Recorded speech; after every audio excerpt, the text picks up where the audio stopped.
بسم اللہ الرحمن الرحیم۔ اللہم صلی علی سیدنا محمد النبی الامی وآلہ وبارک وسلم تسلیما۔ مدینہ منورہ میں جب کوئی نیا پھل آتا تو حضرت نعمان بن عمر رضی اللہ عنہ ادھار خرید کر نبی علیہ السلام کی خدمت میں بطور ہدیہ کے پیش کرتے۔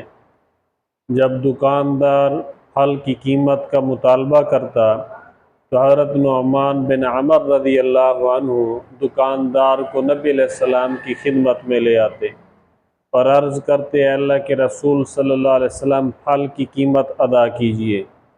نبی علیہ السلام ارشاد فرماتے کہ وہ تو ہدیہ کے طور پر تم نے دیا تھا۔ حضرت نعمان رضی اللہ عنہ عرض کرتے، اے اللہ کے رسول صلی اللہ علیہ وسلم، جب بازار میں نیا پھل آتا ہے تو میرا جی چاہتا ہے کہ سب سے پہلے آپ کی ذات اسے تناول فرمائے، لیکن میرے پاس پیسے نہیں ہوتے، اس لیے ادھار خرید لاتا ہوں۔ نبی علیہ السلام مسکرا دیتے اور پھل کی قیمت ادا کرتے۔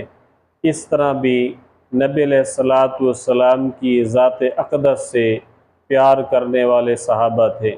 دعا ہے اللہ تعالی ہمیں صحابہ رضی اللہ عنہم کا ادب و احترام نصیب فرمائے۔ وما علینا الا البلاغ المبین۔